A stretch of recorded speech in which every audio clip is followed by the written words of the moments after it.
इसी के कारण कई सारे ऑपरेटर्स जो होते हैं उनकी सैलरी वाकई में इसी कारण से कम रह जाती है और उनकी सैलरी आप कभी भी इतना नहीं सुनोगे कि उनको 30,000 के आसपास मिल रही है, वो भी इंडियंस।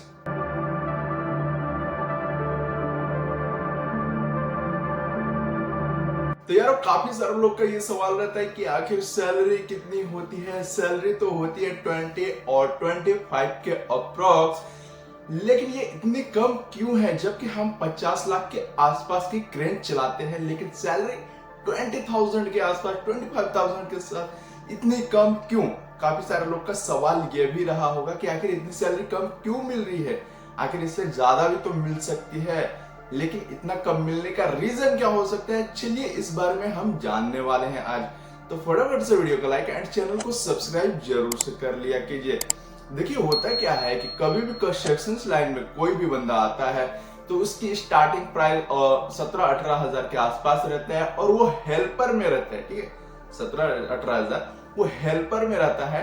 लेकिन जब वो ऑपरेटर बन जाता है तो 22,000 के आसपास हो जाता है, लेकिन 22,000 भी बहुत सारे लोगों को कम लगने लग जाता है। हालांकि एक बंदे ने हमसे कहा था कि आखिर आपकी सैलरी इतनी कम क्यों होती है, टावर क्रेन वाले लोगों की इतनी कम सैलरी क्यों होती है, इसके पीछे का रीजन क्या है। तो मैंने सोचा क्यों ना उन्हें जवाब वाकई में देना चाहिए। हालांकि कई सारे लोग का अपने अपने तरीके का मानना भी रहता है।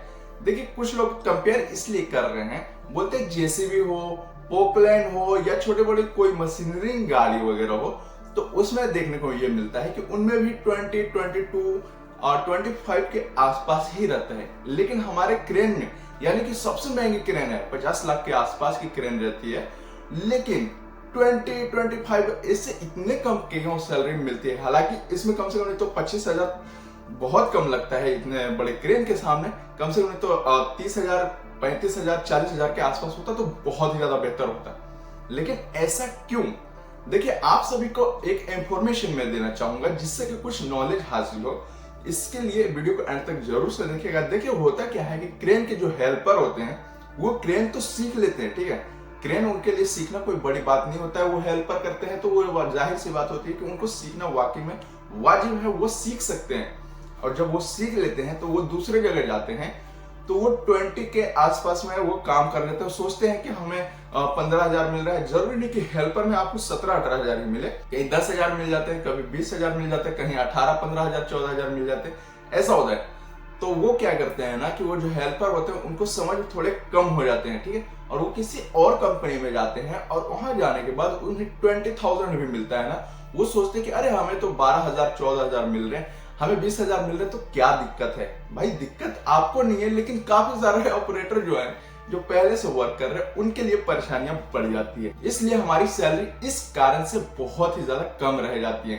कभी भी आप अगर आप हेल्पर हो तो 1 से 2 साल वाकई में हेल्पर ही करो और उस काम की नॉलेज इतनी हासिल करो कि अगर आप ऑपरेटर बन जाते हो तो आप हक से 25, 20, 30 के आसपास आप पैसे मांग सकते हो काम करने के लिए। लेकिन कई सारे लोग का यह भी मानना रहता है कि कंपनी के ऊपर भी डिपेंड रहता है कि कंपनी बहुत कम दे रही है, ठीक है। बहुत सारे ऐसे कंपनी है जहां पे आपको अभी के समय में 18,000 सैलरी प्रोवाइड करती है, और भी मतलब क्रेन ऑपरेटर में। हालांकि देखिए अगर इतने कम में दे रहे हैं तो आपको वाकई में करना नहीं चाहिए। ये तो आप सभी को पता होगा कि कितना महंगाई आ चुका है इस वक्त और आप सभी को अच्छी सैलरी की जरूरत पड़ती ही होगी। हालांकि कई सारे लोग मजबूर होते हैं, उन्हें काम नहीं मिलती है और जब मिलती है तो कम में भी कर लेते हैं। हालांकि उनसे कहना चाहिए कि हमें आप इंटरव्यू चाहे जो भी लेना हो वो ले लो, लेकिन हमें 25 और 30 के अप्रोक्स सैलरी चाहिए। ऐसा भी कर सकते हो अगर बोलना चाहो तो। अगर हालांकि कई सारे लोग फैमिली मेंबर रहते हैं, उन्हें काम नहीं मिलता है और काम नहीं मिलता है तो वो सोचते हैं चलो कम में ही कर लेते हैं, अगर आगे चलकर ढूंढेंगे तो इससे अच्छी सैलरी वाली मिल जाती है। हालांकि मिल जाती है, लेकिन इसी के कारण कई सारे ऑपरेटर्स जो होते हैं उनकी सैलरी वाकई में इसी कारण से कम रह जाती है और उनकी सैलरी आप कभी भी इतना नहीं सुनोगे कि उनको 30,000 के आसपास मिल रही है, वो भी इंडियंस रुपये में। तो ये सारी चीजें होती हैं जिसके कारण से हमारी सैलरी उतनी नहीं बढ़ पाती है। और जिनके जो पहले से अच्छी कंपनियों में लगे हुए हैं और जिसमें ओवर टाइम वगैरह है, जो बड़ी कंपनी है, जो पैसे के मामले में एकदम खरी उतरती है तो वो कंपनी आपको 30,000 क्रॉस करा देती है।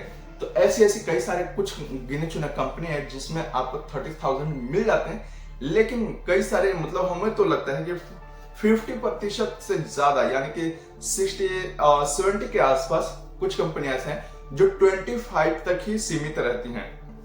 75% तक 25,000 तक सीमित रहती है, मुझे ऐसा लगता है। आप लोग यार इस बारे में आप सभी क्या सोचते हो ना, उसकी रिप्लाई जरूर से दीजिएगा।